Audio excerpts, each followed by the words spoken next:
Hey everyone, it's Jonathan. I just got finished editing this episode and I wanted to put this on the front end so that I could set up today's episode to make sure we're all coming from the same place as we listen to it. Because I know for many of you, you were listening to the podcast, you can't see our faces as we're talking about this conversation. So I want you to know that today's episode is not about convincing you to vote for one candidate or another. It's not about saying that I'm right or Eric's right about voting for a Democrat. It's not about saying you're wrong if you are voting for a Republican. I've said on the show tons of times that I don't believe that the gospel fits into one American political party's box, and I fully believe that. This episode is about showing you the biblical grid that I use to figure out who I'm going to vote for. And it's one I think is very important for all of us to go through to determine who we will vote for in the future so that we're not choosing candidates based off of a party, but based off of positions and policies that are actually going to help the most people. We get into that a ton. This episode's going to be a little longer than normal because we get into the weeds of that. But I think it's really important that we look at this from a biblical perspective so that we can answer the question, how can a Christian vote for a Democrat? Because for many of us who grew up in conservative evangelical spaces, that's a question we hear from friends or family, or you've seen Christian influencers online say that Christians can't vote for Democrats. It's just not possible. I'm here to tell you they can. And this episode is to show you how they can. It's not to get agreement across the board or to make sure everyone agrees with me. I just want to show you how there is liberty within the space of Christianity. And the one thing I do want to tell you is this episode is not a Trump bashing episode. It very easily could have gone there, but other than about a 2-minute span towards the back end, we don't even mention the former president on here. We focus more on an outlook and a grid and a framework you can use to determine who you should vote for this fall. I do want to say thank you for giving us the chance to speak into your life and your perspective in this way. Thank you for giving us the time to listen to this. It is a little bit longer, so take all the time you need. I am incredibly grateful that you're going to give us an hour to hear our opinion on this. Thanks for listening. Here's the music, and then our conversation is going to be on the other side. Hey everyone, welcome to a Between Seasons bonus episode of the Tension Podcast. We're a show that acknowledges most of life and faith is lived in the tension between the two extremes. Each week we look at what many of us were taught growing up in evangelical churches, we weigh it against what our current culture is saying, and we try to find what Jesus has for us in the tension between the two. If we haven't met, my name is Jonathan Curl, and we're joined as always by our co-host, Mr. Eric Williams. Eric, go ahead and say hey to the people. Ooh, summertime, and we are starting off. Well, we're dropping in hot, I guess. Dropping in hot. You know what I didn't realize when we planned this episode? The day this comes out is the first day of the Republican National Convention. Oh, well, that'll be fun. So this stuff's all over your news feeds, your Twitter feeds, your Facebook feeds, whatever you want, TikTok, whatever. I'm sure you're getting all sorts of political stuff there. So here is another version from a different angle. Well, and like we're recording it, I think maybe 2 or 3 days after the Republican Party released their official party platform, and 4 days now or whatever after. Which, hey, I don't want to assume that people know what that means. In the new Republican National Convention's platform, they took out all of the pro-life stuff that has kept evangelical Christians in the Republican Party forever. So that stuff's gone. So yeah, do with that what you wish. And I mean, really reducing the language around traditional marriage, because they went from making it very specific for man-woman marriage to just this amorphous sanctity of marriage, which I think is enough of a wink towards evangelicals to say we got your back, but at the same time is leaving enough room for them to go, yeah, we believe whatever they believe about sanctity of marriage. Yeah.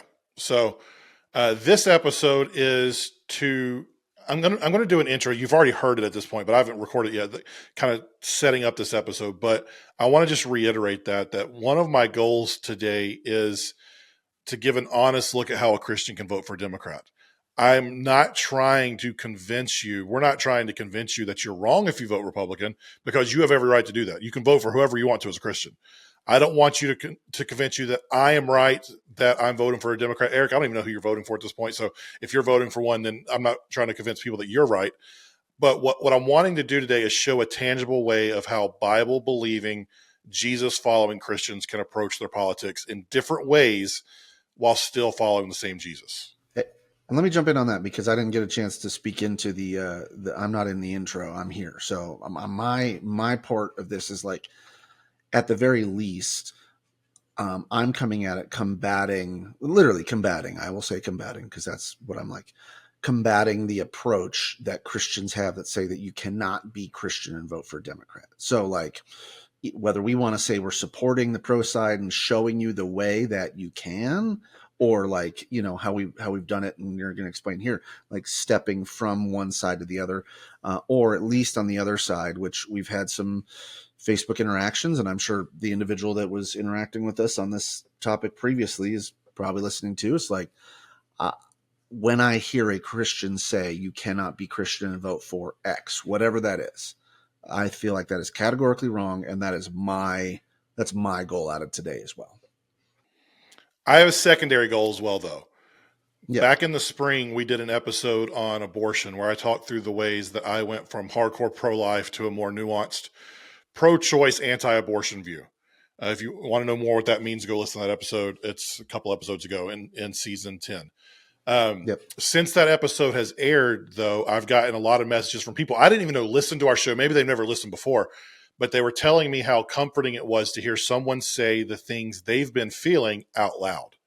Or they've said it was nice to hear someone say publicly what they've been feeling privately, but were too uncomfortable to say because they have people who would adamantly disagree with them and say mean things to them if they said those things out loud. Yeah. So my secondary goal for today is to let others of you who grew up in conservative circles and who have friends who are current or family who currently believe that republicanism is equal to Christianity. I want you to know that you're not alone in how you view the government and politics in today's culture. So I want there to be this. I'm learning more and more that a lot of people in our generation, a lot of church kids who have grown up and are now in their 30s and 40s, they've got this feeling inside of them, that this tension that they're wrestling with, but there aren't too many people who are saying it out loud who come from their background. So I want to be that person for those people to know, hey, you're not alone. There are other people who are feeling this in the same way. Yeah, and I think it's worth saying. I mean, you kind of gave a little bit about you early. Like, if you've been listening to the podcast, I've said this before, but like, I'm a lifelong Republican voter. I would still consider myself conservative. As of 2016, I don't necessarily identify with the Republican Party anymore. In fact, I had a W04 sticker on my very first car. If that, tells you anything, it's like, that was it. And so, I'm coming from a spot of same thing, growing up, and like, this is just who you voted for, not only from a religious standpoint, but if I were to separate out my faith from my politics, I would say politically, I align much more with conservative values as well. So this isn't like, you admitted too, this isn't like either of us are leftist, Marxist, woke communists coming in and trying to convince, lukewarm Christian. None of that garbage. This is like, we're inside the house talking about this. And the last thing I want to say here in the intro is that it's something I think we have to acknowledge when we have any type of faith in politics, faith in government discussion. Both major political parties have massive flaws when it comes to weighing them against the gospel. Neither one of them fits perfectly. So every single Christian is negotiating parts of their faith when it comes to how they determine who they vote for. There are things that we negotiate back and forth. This matters more to me, that matters more to me. I'm going to overlook this. I'm going to overlook that.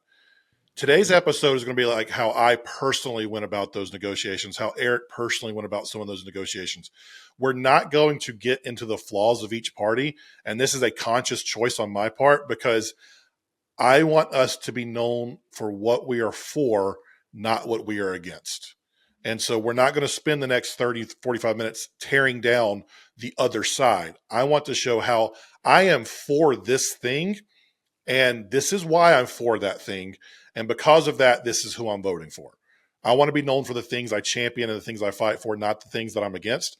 So I'm just going to tell you right now, if you're someone who's wanting me to tear down the Republican Party or tear down the Democratic Party, I'm not going to do that today. Eric's not going to do that today. It's just not what we're about. So I'm just telling you that on the front end.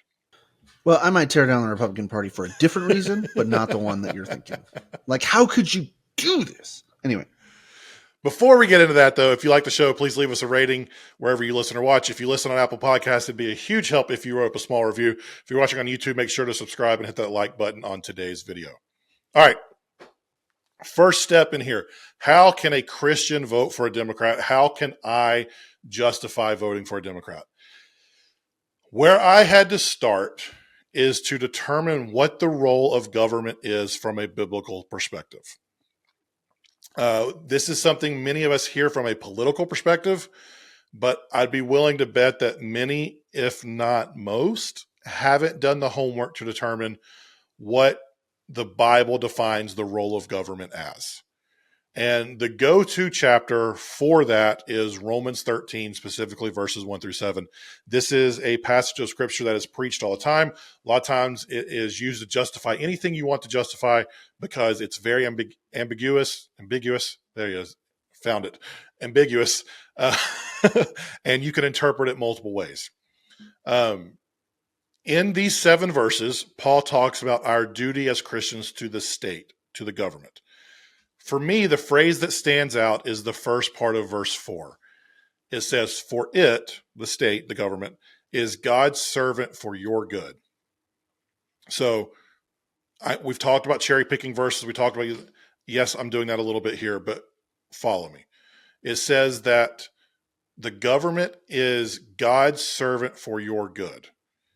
So a couple things I want to note here as we just get into that idea. The word your in this context likely isn't singular. You've heard us talk about this individualism versus collectivism thing before, but Paul isn't saying that it's God's servant for Jonathan's good or Eric's good or you, the listener's good. This letter was not written to a singular person. This letter was written to a group of people. So it's very likely, and I would go as far to say probable, that the your in this sentence is a plural your. So it means that the government is God's instrument for y'all's good, for everyone's good. For Eric, you people from Ohio, you people from the middle part of the country, all y'all's good. All y'all's good. Mm-hmm. All y'all's good. So to me, use guys. If you're from Pennsylvania, use and yin's good. Use guys. Yin's and good. So to me, if I want to be honest to this passage, I have to look past what benefits me personally and look at what benefits everyone. If the government is God's instrument for all of our good and not just my own, it changes the way I look at political candidates and issues. And if I'm honest, what is good for me personally is oftentimes competing with what is good for all of us. What's best for me as a 37-year-old white business owner in a rural town of North Carolina isn't always what's going to be good for everyone out there. And that is something that is hard to come to grips with, and it takes a maturity of stepping outside yourself to say, does this help everyone or does this help me? But I believe this verse is saying that the role of government is to do what's best for everyone collectively. Yeah, and I think it's worth pointing out here, and I love that you said, like, we're all negotiating the text, because, again, we can use any verse, and this is, Andy Stanley dropped a great like not mini sermon, but like individual sermon in between series here in July that many of you should go back and listen to. In fact, I'd love to attach the link to the notes, so we'll do that.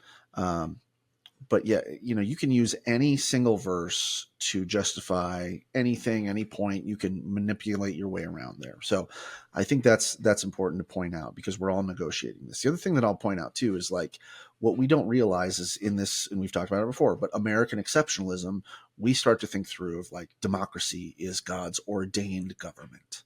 And it's like there was no such thing as democracy in the Old or New Testament. Democracy has not been a thing except for, like, if we talk about the human life is on a clock, democracy is like 11:58 p.m. It just came up. So if we look back historically in the Bible, I did some research too. I did my own research. The Old Testament, First time in 11 seasons. Hey, that's the first time for everything.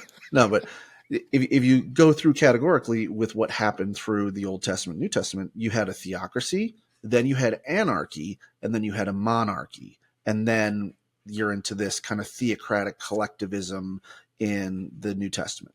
So we have to separate out some of this democracy piece when we're bringing. And hey, that's the Jewish faith. The people of Israel was the theocratic collectivism. They were under rule of a king, and right. So well, and then I mean, some would say too is like, and I guess this would kind of also be Jewish, but like if you're looking at Acts and the book of Acts and how all the disciples and they shared their stuff, it was like, yes, they were under the rule of the Romans, but their kind of disciple-ish government was this idea. They were left alone for the most part. Yeah, there was a collectivism that was divine in nature, ruled theocratically, right? Then the other aspect is like, put yourself in Paul's position when he's writing this. And I know you're going to talk a little bit more about the context when Paul talks about good, but there is the Romans basically it was the Romans and then barbarians, right? So it was like there was one nation. And it was they consider themselves still the nation of Israel, but it was like the Romans. So if you think about it here in today's context, when you talk about doing good for y'all's good, all y'all's good, is for me, I have to step in and say, if God is ordaining this piece for government, he doesn't say the role of the Rome, like Paul doesn't say the role of the Roman government is for the good of the Roman people. And so there's a bit of this too, where it starts to erode away some of our like globalism versus nationalism conversation. Because in this context, there was not an idea of globalism versus nationalism or isolationism, anything else like that. So I'm stepping forward in this to say the role of government is for the good primarily of their people, but the world at writ large is what I would step into as well. I can buy that. I mean, I haven't thought through it enough to know like that specifically how I feel, but I mean, first listen, like I don't have any massive red flags with what you just said. Here's where it's congruent is because in the New Testament for me, there is not a sense of Jesus saying, hey, love your neighbor except for those dang Asians. Right. Yeah. Or it's not like love the Roman citizen, love the Judean, there's not a singular step. It is definitely that plural, all y'all, with no exceptions. It's not all y'all except. The other thing I want to point out here, this is a side note tangent, side adventure here that's not in our notes, but Eric mentioned that in the Old and New Testament, there's no idea of democracy. This idea wasn't around. So what I want you to hear also is that if a pastor tells you it is your religious duty to vote, he is wrong in manipulating you. Tis not. It is not. The idea of voting for a candidate was foreign to every biblical writer there was. I believe it's our civic duty to vote. But if someone says it's your religious duty to vote, I believe they're misinterpreting scripture to spiritually manipulate you in a way to get what they want done. Yeah. And again, can you get there? Can you go like loving your neighbor as yourself means that you do your civic duty? Sure. But that's a different. But if someone says the Bible says it's your religious, like no, you have to do this as a Christian. No, you don't. Also, you do not have to vote as a Christian. That same conversation about like anything about America being God's chosen nation or democracy being God's chosen government, that is not supported in Scripture.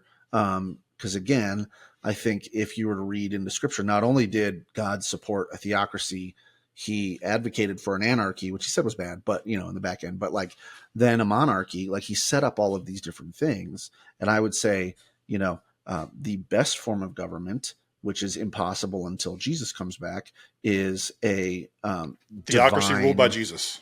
yeah, In my, is a theocracy rule, yeah, or a divine, what they would call like a divine dictatorship, right? It is God, it is literally Jesus being the rule, not somebody in Jesus's place or speaking for Jesus. and So that's that the is future hope. impossible, It's just not here yet. right?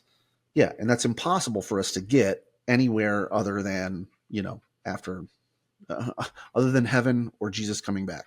Yeah. All right. So here's the next question I got to ask. What the heck does Paul mean by good? He's like, it would have been really easy for us today if Paul would have defined, hey, here's what I mean by good. When I say that the state is God's servant for our good, here's what good means. But he didn't define what good means. So this is one of the biggest places that Christians can disagree on when it comes to politics. It is where Christians have been disagreeing for thousands of years, way before America was even invented or come up with, or the idea of our Constitution was placed in someone's head. It's where Christians have been disagreeing. You and I disagreeing on what our good actually looks like is not some postmodern thing that's happened because our country has forgotten who it is. Christians have been debating what our good means for more than the last 248 years. Us disagreeing about what our good actually looks like, it's been happening the entire time we've been a country. So I want to say on the front end, if you and I disagree about what our good is, I'm fine with that. I don't think you're less of a Christian if we disagree what our good is. We have room for there. And I want to use an example that actually happened on my Facebook when I posted something about Christians voting for either party. Someone who I'm Facebook friends with, who is more on the independent fundamentalist Baptist side of the coin, he asked on the post, he said, he agreed, yes, the nation passes law for all people regardless of faith. Scripture says that the state is God's deacon for good. We're in full agreement there. He goes, so shouldn't we want to pass laws that align with God's morality? I think that's a fair question. And I think it's a place where well-meaning, Jesus-loving, Bible-believing Christians can disagree. Like you just mentioned, Eric, I believe that in a theocracy, in the ultimate, when Jesus comes back, that's the way it'll be. Every law and policy will align with God's morality because any type of sin nature will be taken away and we will all be in worship of King Jesus here on earth together in the new heaven that comes down. That's where we're going to get. Yeah. But for What? go ahead. And let me step in on that because I think this is another good argument for that mentality. Yeah, I mean, it's like, can you, in a vacuum, come up with that and go, yeah, I totally agree. On the other side, think about the implications. Is one, I think that's sometimes might have you operating out of a old covenant mentality, right? So can you, and we've talked about this before, can you legislate morality? No, you really can't. So right there, I think that's a fool's errand to try and figure out, like, how are we going to And Christians legislate? can't even agree on what Christian morality is.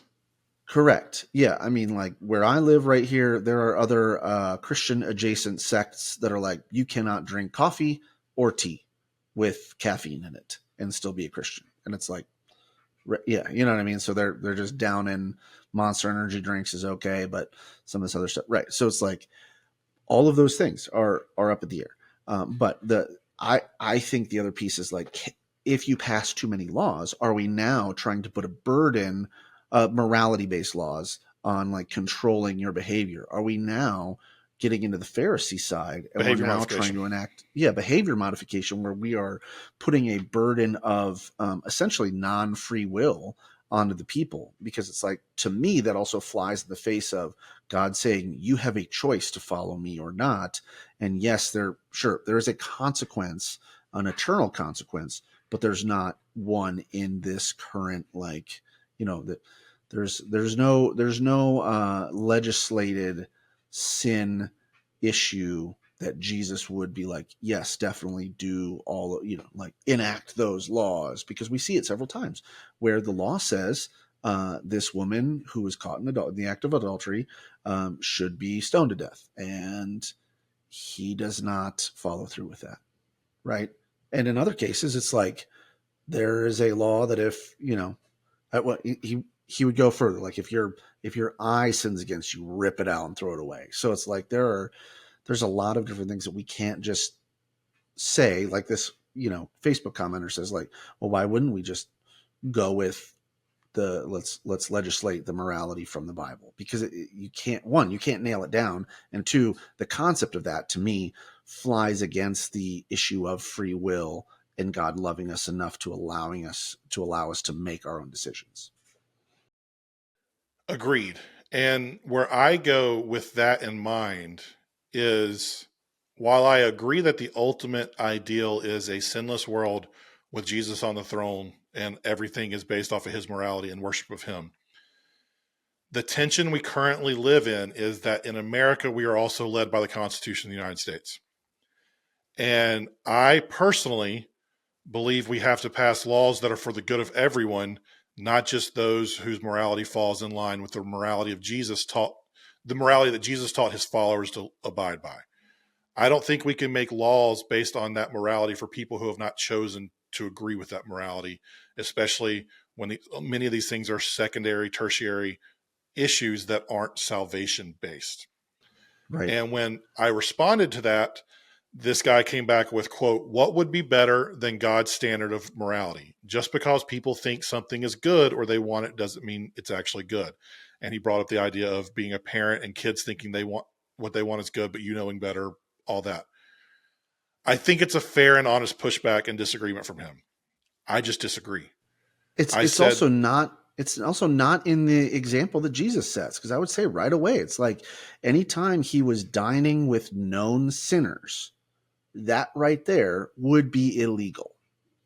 Going by this guy's, mindsets, like that right there, if Jesus was the ruler and we set everything based on God's morality standards, then Jesus should have walked right up to that party where there were a bunch of known sinners, and he should have arrested them all or smote them all, brought down hellfire and brimstone, or said, this is an abomination, and turned around and wiped his feet and walked away. But time after time after time, the things that we would want to legislate against, he stepped into and had a different nuance to take that wasn't a legislative or morality police step. And yes, is the answer like, well, he said go and sin no more? Yes, he did. But he didn't throw them in jail and say, oh, you can't do that, or fine them or anything else like that. There wasn't any of that. There was a level of acceptance of the person instead of legislating that around. And I obviously fall on the side that you do in the way that I think. But I also believe that we have the same free will that you're talking about to have different opinions. You've said before on here, you have the right to have a wrong opinion. Mm-hmm. And I may think someone is wrong, but that doesn't make them less of a Christian.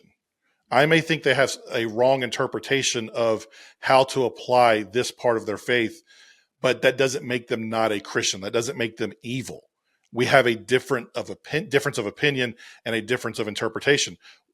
I hope you're seeing, we can disagree. I can think you're wrong. That doesn't mean I love you less. That doesn't mean I treat you differently. That doesn't mean I say you're evil. We just disagree. You can think I'm wrong. You can disagree with my interpretation. Where, like, I think it's much better for us to step in and not only separate out. I mean, this is why we're talking about it as the tension in the middle, because not everything you believe is an objective fact. And not every situation that you have a belief on can be objectively determined right or wrong. So and when you say we, I want to be as fair as possible. When you say you have a belief, that includes we have a belief. We are included in that plural you. Yep. Yeah. And so I think about some of the Facebook discussions we've gotten in with listeners in the past about some of these disagreements, we'll call it, from the more fundamentalist or conservative side is when I what I think what triggers me the most to dig in my heels is when somebody brings in their opinion as an objective fact, right? So you could say, I think or I believe that legislating morality is the best way to go for God's design for government.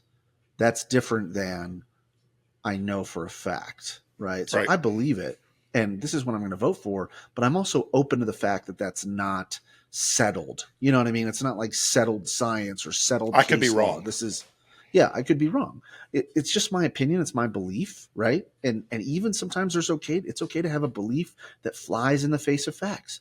Do I believe that this year the Atlanta Braves are the best team in the NL East? Yes, I do. Do the facts Does their record say show? that? Right. Yeah. No, it doesn't. Right. But am I allowed to still have that belief? Yes, I am. I'm allowed to. And other people are allowed to think that I'm wrong, and that's okay. But do I also say, I believe that they're the best, even though their record may not show? I believe that they're the best, even though they may not win the World Series, right? Those are all things that you can say in a spot where it's like, that is my subjective belief based on the evidence that I have, based on my own rubric, right? So same thing for all these other people are like, no, this is objectively like, Democrats are all Satanists. Democrats are all, everything about the Democratic Party is sinful. And it's like, okay, you can have that belief, but you have to acknowledge that there are facts that will go against that belief. So it's not an objective decided, understanding. So I hope that you're seeing there's some space for disagreement and nuance here in the idea of what it means to be God's instrument for everyone's good. And we got a lot more steps, so we got to keep going. This is going to be a long one. If it was just that easy, things would be easy, but it's not. Because there's also this idea of taxes, and so much of our political view is informed by our view on taxes. And our view on taxes are something that we have to wrestle with as well. Because for many of us who grew up in conservative spaces, we were taught that at best, taxes were bad. At worst, taxation is theft. I'm sure you know people who believe that. In my study of scripture, to help inform my political views, I came to a different conclusion than either one of those things. In the same chapter in Romans, Paul tells us to, quote, pay your obligations to everyone. Taxes to those you owe taxes, tolls to those you owe tolls, respect to those you owe respect, and honor to those you owe honor. The idea of paying taxes to those you owe taxes affirms what Jesus said that is recorded in both Matthew and Mark. In Matthew 22, the Pharisees directly asked Jesus, is it lawful to pay taxes to Caesar or not? Side note here, real quick. This shows that religious people have had issues with taxes way before Republicans became a thing, way before democracy became a thing, way before America was a thing. So if you don't like paying your taxes, that actually is a biblically held belief. That's okay. You could not like paying it.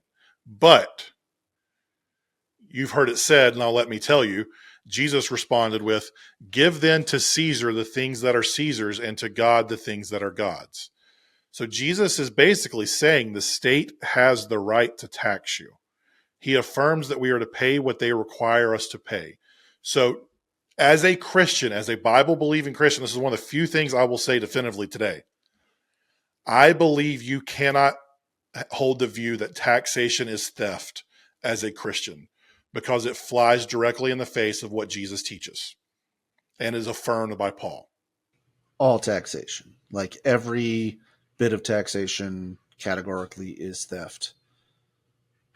Now, is there new, like, I think, just to kind of confirm, I think that you would agree that the American revolutionaries who tossed the tea in the harbor, while maybe that wasn't the best demonstration of of how they could have solved the problem, but like to be upset over excessive taxation or to be upset over, And we're going to get to that There's nuance, right? They didn't refuse to pay taxes. Right. They refused to pay taxes without representation and things Correct. that were taking advantage of them. So Yep. I think we have to put this idea of taxes in the full context of the role of government. I just want to make sure there's still not like Mr. Nine Line, Yeah. Black Rifle Company coffee guy out there that's like, are you kidding me? What about this tax? What about Right. that tax? What about 1776, brother? Come and get it. Like, yeah, okay, great. There are some nuances there. But to just blanket out, like if you are like hardcore libertarian, which is really just a Republican in disguise who wants to smoke weed, like if you're a hardcore libertarian and you're like, all taxation is theft and, it's like, stop, man. That's not a biblically held view. That can be your own personal held view, but it's not biblically Just acknowledge supported. that Jesus disagreed with you and taught us differently. Right. There you go. Yeah, that's right. Just acknowledge that Jesus disagreed. You can have that opinion. Just know that Jesus didn't agree with it. Yeah. So I think we have to put this idea of taxes in the context of the role of government that we're taught as well. Because I'm just saying this out loud for people who don't necessarily think about it this way. In Paul's original letter to the Roman church, chapters and verses didn't exist. Chapter headings didn't exist. His letter was never meant to be cherry picked for ideas without reading the verses that come before and after our chosen idea. So earlier in the same section of this letter, Paul wrote that the government is God's servant for our good. We've talked about that. If the government is God's instrument for our good, then the taxes it charges us should be used towards the things we believe will bring the most good to the people of the United States in this case, because we're American citizens. So while we are biblically mandated to pay our taxes, regardless of if we agree with them or not, there's some nuance here for the policies we support and advocate. If you believe a tax break will bring the most good to all people and not just people like you or people you identify with, there's biblical justification for you supporting policies that cut taxes. I'll give you that. But if you believe a tax increase can provide a service that brings good to more people, there's biblical justification to support the policy that brings a tax increase as well. It all goes back to, how can the state be the servant for the good of everyone? Yeah, and I think that, when you were asking about the role of government, taxes, everything else like that, like the thing is, we sometimes get so enmeshed between Christianity and our Americanism. For those of us in America, I know we have international listeners too. What up, you, Han? But it's like, yeah, right. But it's like when you're like, what is the role of government? And people like right off the bat would just start being like, well, in the Bible it says to establish a more perfect union, establish justice, ensure domestic tranquility, provide for the common defense, promote. No, that's the Constitution. Like that's the preamble to the Constitution. That's not in the Great Bible. document. 52 of the greatest words ever written in the history of this planet. But not the Bible. Yeah, but at the same time, it's not the Bible, and so you can't always mix those two. And I think, to your point about the taxes, there's just like we talked about with the good intentions of certain religious aspects that are hijacked by bad faith actors or hijacked in different ways. It's like if you were to tell me the concept of trickle down economics, sorry for the trigger word for some of you, and sorry, if some of you are like want to pour one out for Reagan, but like, if you were to tell me that the concept of trickle down economics is going to work for the benefit of all people, it's like I would agree with you in principle. Having a little bit more, I guess, history behind me to look back and say, I also want to just question your motives, because if your motive for a tax break, like you said, if your motive for a tax break is truly we're gonna provide. I mean, like right here in New Mexico, we have plenty of tax breaks and incentives to bring in the film and TV industry to shoot and record. We had the same thing in North Carolina for a while. Yeah, Georgia's like that as well. Like there's tons of tax breaks, or for different companies, right, to bring them in because it's going to bring in more jobs, because it's going to bring in more good things for the area. Mm-hmm. Great. Then yeah, if that is your intention. I also know that there's a bit of wolf in sheep's clothing when it comes to some of these things, where it's like we are going to just blanket out, cut taxes for the richest X percent because, or we're going to get rid of certain categories of taxes, whether it's capital gains or estate taxes or death taxes, anything like that. But it's like, I think we're seeing it, especially in our government right now, that it's coming out that it's like, oh, there's a bit of quid pro quo going on here. It's not really because you want to benefit all people. It's because you want to take another $18 million, trip on a yacht from a mega donor or something, whatever it happens to be. It's like, that's where I would say, in the same breath that we're talking about it from a religious standpoint of, yes, it is a good intention.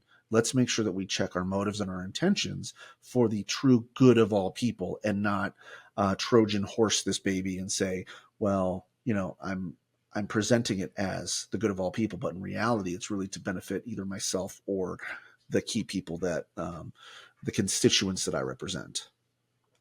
Yep. So again, I'm saying this a lot because I want you to, if you get nothing out of this, I want you to hear this. There's room for disagreement here. There is, and none of the disagreement takes away from your salvation or my salvation or our ability to follow Jesus together. Simon had one belief, Matthew had another on taxes, and they followed Jesus together till the end. So that's step one. 30 something minutes into this, almost 40 minutes, we're at step one.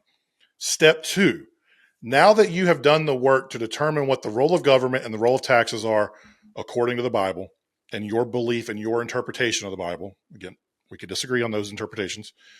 The next is to determine the issues that you believe bring the most impact and helps accomplish the goal of government.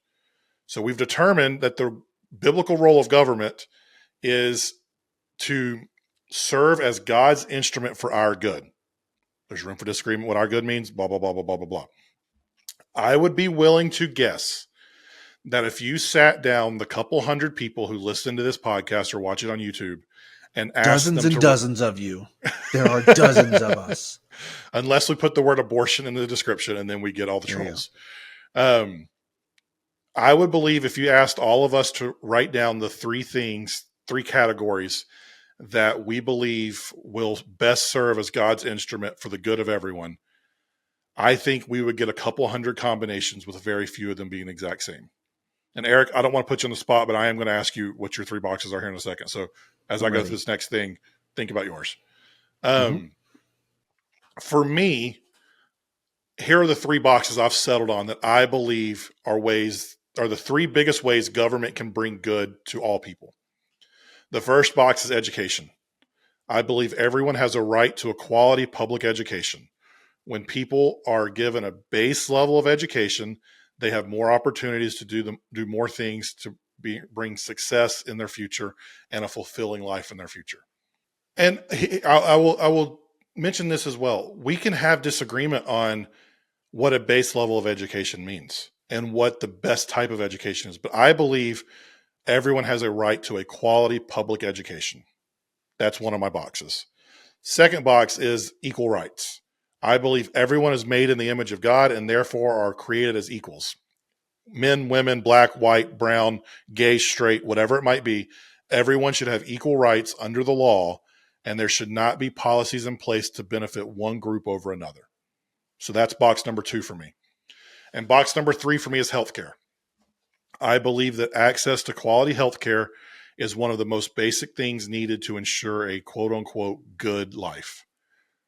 We can disagree what the role of government is within that, but that's one of the boxes that I think are important. Those are the 3 most important things.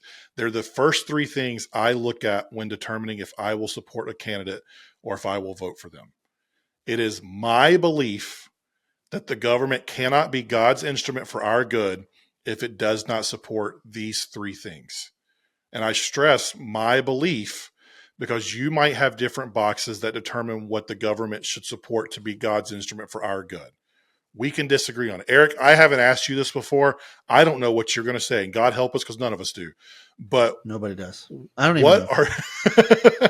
What are your 3 boxes that you think are the top 3 determinators? Oh man, that is great. Determinator. For how the like government that'd be a good judge. Like, I am the determinator, and then like settle disputes, and then it's like you have 3 goats. You need to give 2 goats to neighbor. All right. So what are your 3 boxes that can be God's instrument for our good? Yeah. See, I don't know. I was not really able to look at it as a policy position, or like policy categories, I think, like you did.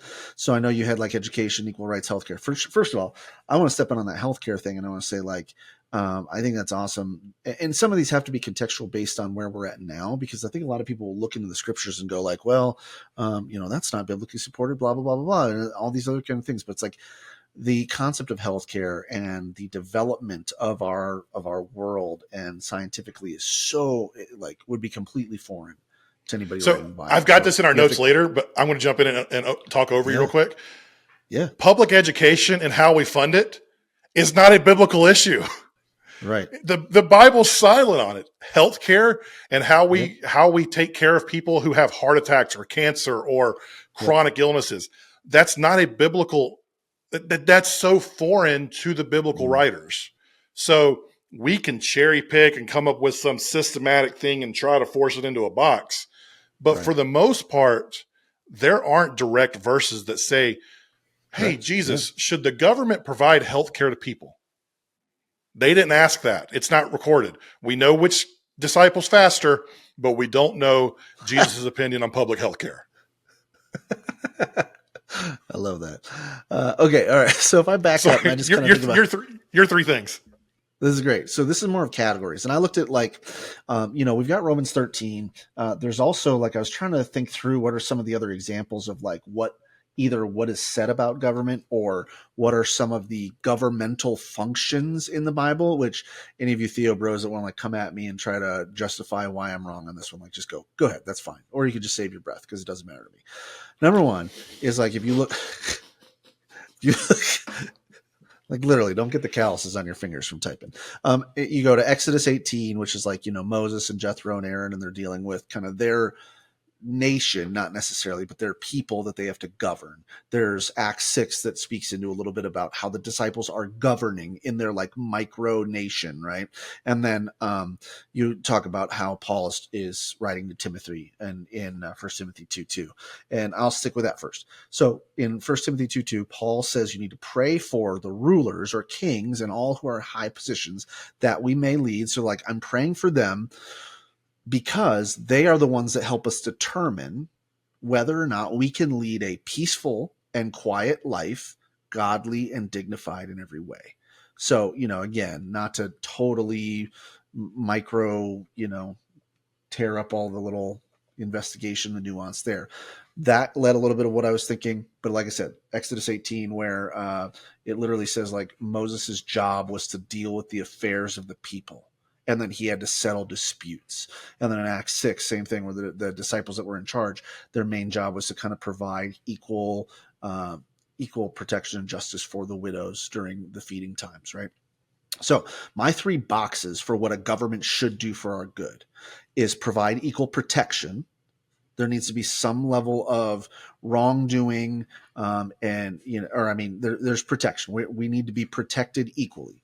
We need to have equal opportunity, and we need to be provided equal and fair justice. I think those are the things that I'm seeing as like practically being laid out. How that happens, that's where we could step into some of your boxes on like, going into education, equal rights, healthcare. But that's why, like, as a conservative, and this is where even some of my more progressive feelings and thoughts, like I still believe that we should have a strong national defense, a strong military. Why?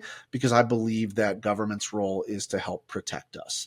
Would I go as far as to some of the things about, exporting or deporting migrants or, immigrants or anything else like that? Like, I don't know that applies in my view. You may have a different view on that. That's where we would differ. So equal opportunity. I love, that's where your education bucket and healthcare bucket. It's like, I cannot have an equal opportunity to succeed in life the same way as you do. I cannot have an equal opportunity to quote Paul, to lead a peaceful, quiet, godly, and dignified life if I don't have equal access to healthcare or running water or education, anything else like that. And then finally, that equal and fair justice, which is what you see in Exodus 18 and in Acts 6, which is like sometimes you need to take from one to give to another to make it equal. It's, oh my God, communism. Oh, socialism. Are you just woke? It's like, okay, do you think Moses was woke? Do you think that the disciples in Acts 6 were woke? Do you think that that's socialism? Or is that providing equality for others and equal justice for others. So is there something where it's like, yes, do we need immigration reform? Yes. Do we need healthcare reform? Yes. Do we need education reform? Yes. I would go into a lot of these different pieces. Like, do we need reform in our judicial system? 1,000,000,000% yes. Because I think if anything shows us in the last 8+ years, I mean, even going back to the Rodney King situation, like, which is the earliest I can remember of thinking through the injustice in our system, that would say that equal and fair justice does not apply to all. And so that's where my 3 buckets would be: protection, opportunity, justice. Awesome. I mean, there's some overlap, but there's some Yeah, other, I don't think it doesn't really disagree, but I think it's like looking at it from it's a the way different it's standpoint. the approach. Yeah. So, And so that's where I'm like, yeah, go ahead. What I love about this idea of trying to determine the 3 things that you believe will bring the most good to people is we can find some agreement in different places, but we're all going to have different priorities.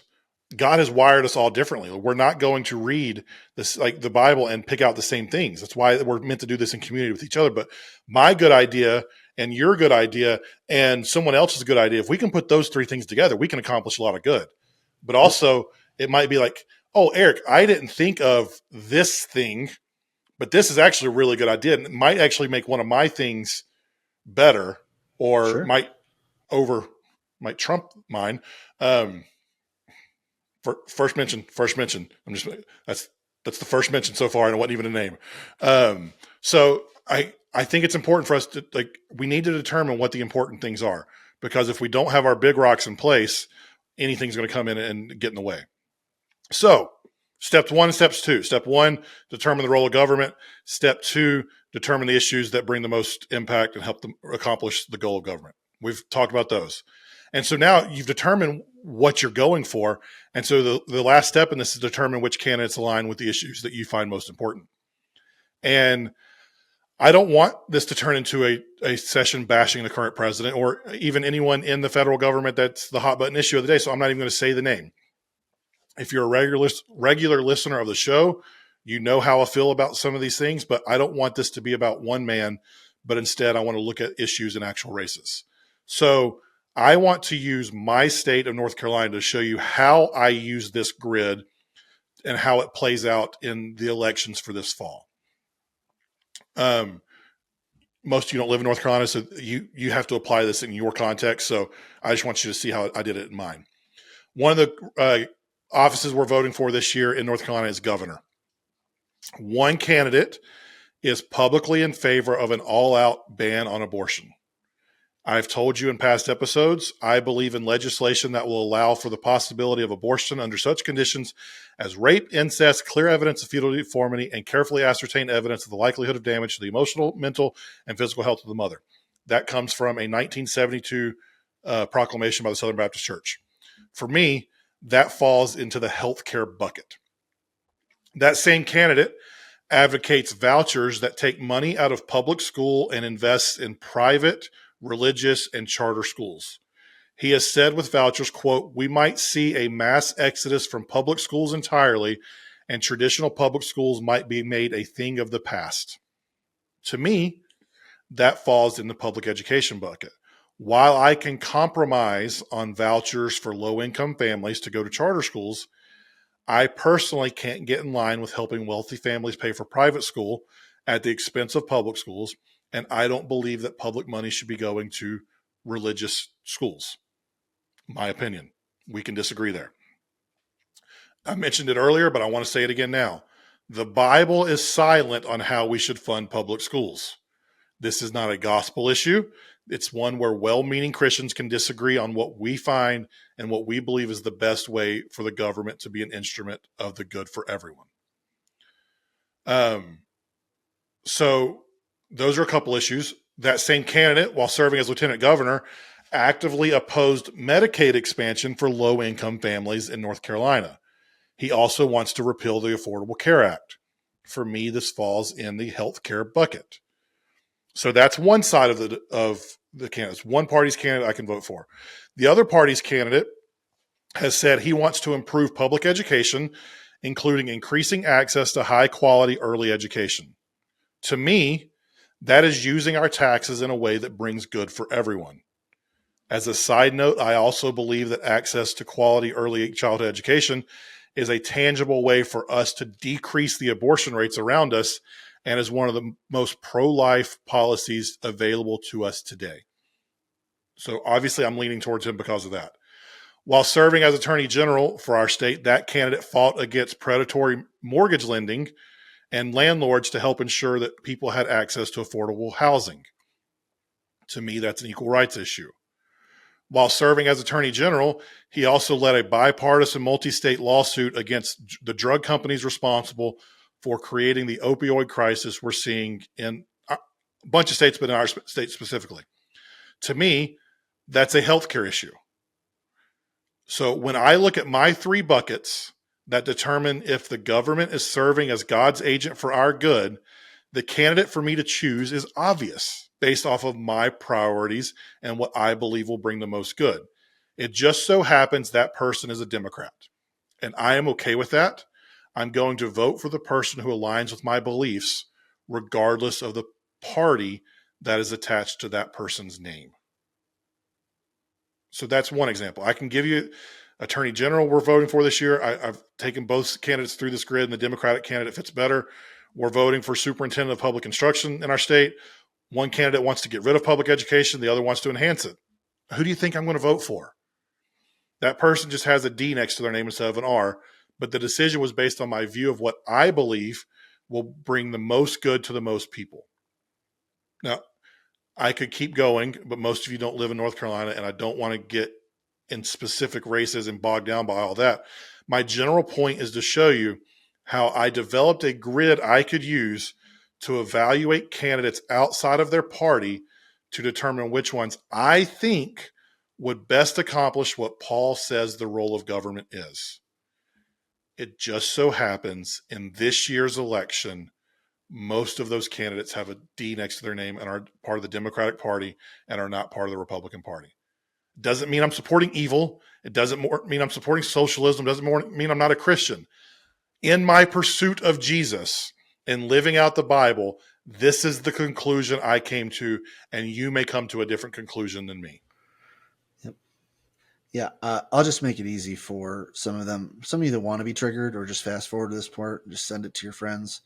I'll talk about for president. If I were to look at, I gotta wait till Jonathan stops drinking and say these things. Here's the deal. If I were just to say which candidate and the people surrounding the candidate do I believe are going to help strive as hard as they can to provide equal protection for all y'all, provide equal opportunities for all y'all, and provide equal and fair justice for all y'all. This year, it is going to be Joe Biden. It is not going to be Trump.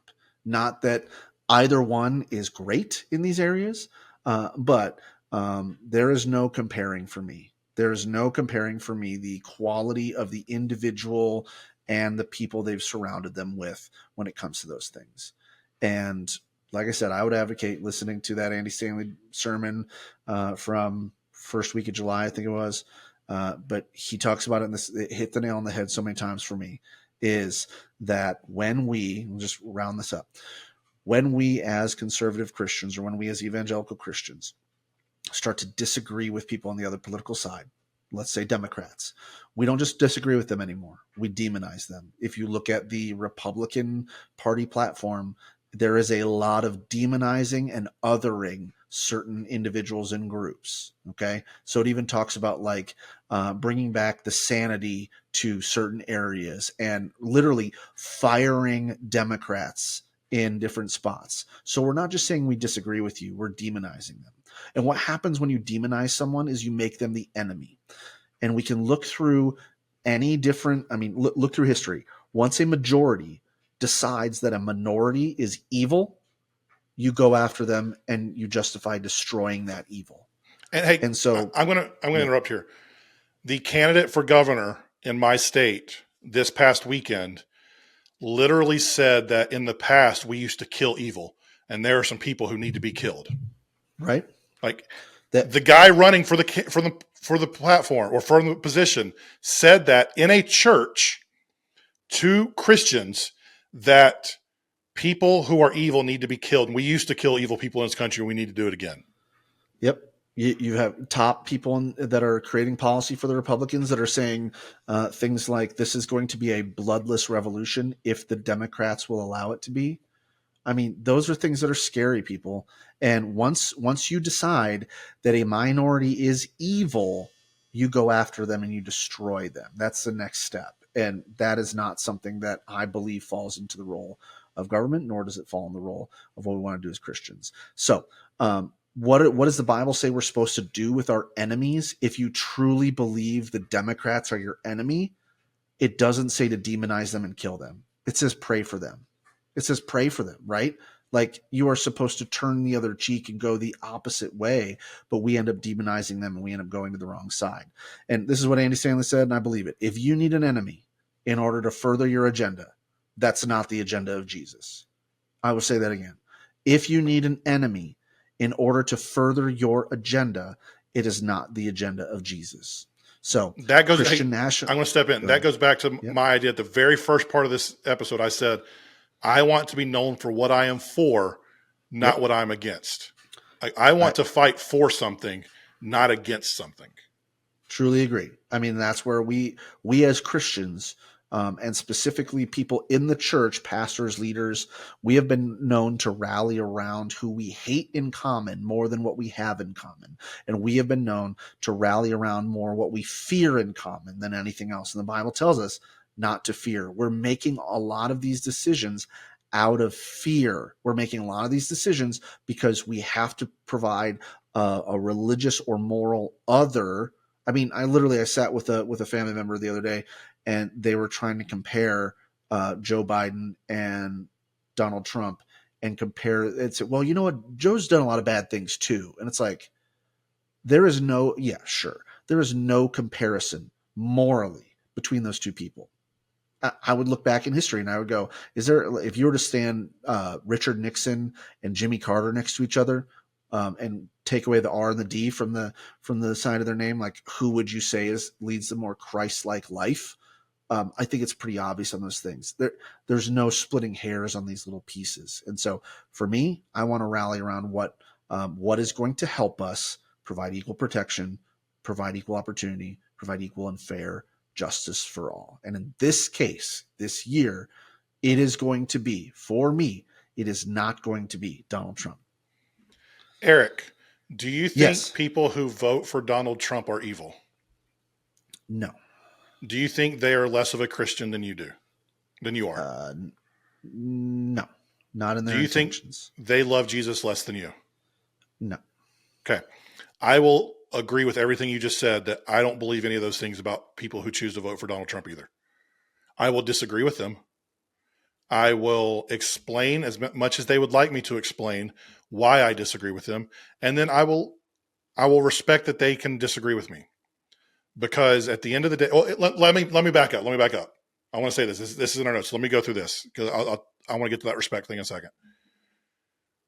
Ultimately, we have to figure out what accomplishes the role of government to be God's servant for our good. And that might not be what we believe accomplishes the goal. We might disagree there, but we have to define what your good means in the view of the Bible. There's room for disagreement there. We have to define what our policy categories are, and we can disagree there. It does, like for me, I said this, I'm going to vote predominantly Democratic in this next election. That does not mean I support the entire Democratic Party platform. It does not mean that I support every policy these candidates are running on. But to accomplish the most good for everyone, that's the determination I've made. And you might agree or disagree with my application. That's okay. But one thing to point out in that too is to have the best good for everyone doesn't always mean that is the best for me individually. Correct. So there are times where to have it to be good for everyone, sometimes it needs to be less than great or perfect for me. And I mentioned the respect thing here. This is what I was leading up to. You, the listener, have to do this work so that you can make the determination for yourself. if you do this work and can articulate it and have quote unquote done the research, or you have gone through this grid and you have your policy ideas and you settle on a Republican candidate, I can respect you for that. But if you vote for Republicans simply because you think that's what good Christians do, I cannot respect that. If you just think that's, well, a good evangelical Christian, there's no way they're going to vote for a Democrat. They can only vote for Republicans. I do not respect that. If you come up with the policy ideas that you think will help the most people, and that comes in play with the current Republican candidates running in your local, state, and national elections, I can respect you and I can respectfully disagree with you. But you have to go through that grid. As a Christian, you have to determine what the role of government is biblically. And then you have to see which candidates will run that out the most. We can disagree there. You have to be honest with yourself. You have to be honest with yourself and your intentions, because I don't want you justifying to me that you're voting for candidate A because you think that the Democrats are evil, or because you think whatever, when in reality it's like, man, you're scared of something. You're scared that your way of life is going to be taken away. My favorite question to ask right now is, can you tell me why you support the person you support without talking negatively about the person that they are running against? Can you tell me what you are for and why you're for it without demonizing the person on the other side or without speaking to their policies? Because right now we got a lot of people voting against other people. They're not voting for what they think is going to bring the most good. They're voting to keep the other person away. And as Christians, we need to be the ones who are championing things that are good. We need to be known as the group of people that are going out and trying to be the servants for other people's good. We can disagree on how we are those servants for good, but we should be known for that and not be known for all this other bullcrap that we are known for in our current cultural context. That's it for this week. We'll be back the Monday after Labor Day with season 11. This season, we're taking 8 episodes to look at how cultural Christianity is killing the American church. Each episode, we're going to look at a central issue that's driving people away from church and try to determine how we can push back against that issue so the people who still want to follow Jesus will once again find a place of comfort in his church. If you want to keep up with us during the break, or you have any questions or comments or want to tell us how wrong we are about everything, feel free to reach out to us on social or send us an email to continue the conversation. Eric is at EricW712 on all the major platforms. I am at Jonathan_Corona on them as well. You can email us at hello@tensionpodcast.com. If you want to get the new season right when it comes out, make sure you subscribe on YouTube or your favorite podcast app if you haven't already. If you like the show, do us a favor and rate us or review us wherever you get podcasts. Share this episode with a friend if you found it interesting. As always, thanks for making us a part of your day. We hope you have a great end to your summer. We will see you in September. Have a great week.